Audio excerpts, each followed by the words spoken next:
பாலிவுட் நடிகர்களின் சம்பளம் மிக அதிக அளவில் இருப்பது அனைவரும் அறிந்ததே. ஏனெனில் ஹிந்தி படங்கள் இந்தியாவின் அனைத்து மாநிலங்களிலும் வெளியாவது மட்டுமின்றி ஷாருக் கான், சல்மான் கான் மற்றும் அமீர் கான் படங்கள் உலக அளவிலும் மாபெரும் வசூலை குவித்து வருகிறது. எனவேதான் ஒரு படத்திற்கு சல்மான் கான் 60 கோடியும், அக்ஷய்குமார் 50 கோடியும், அமீர் கான் 45 கோடியும், ஹிருத்திக் ரோஷன் 30 கோடியும் வாங்குகின்றனர். இந்நிலையில் அக்ஷய்குமார் திடீரென தனது சம்பள முறையை மாற்றியுள்ளார்.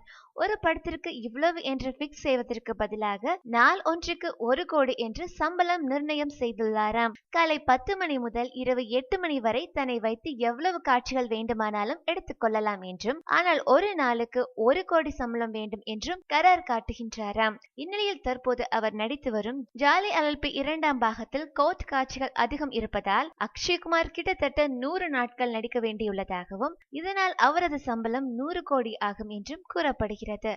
அப்படியானால் ரஜினிகாந்தின் 2.0 படத்தில் வில்லனாக நடித்து வரும் அக்ஷய்குமாருக்கு எவ்வளவு கோடி கிடைக்கும் என்பதை நீங்களே கணக்கு போட்டு பார்த்து கொள்ளுங்கள். மேலும் சினிமா செய்திகளை உடனுக்குடன் தெரிந்து கொள்ள கீழே உள்ள சப்ஸ்கிரைப் பட்டனை அழுத்தவும்.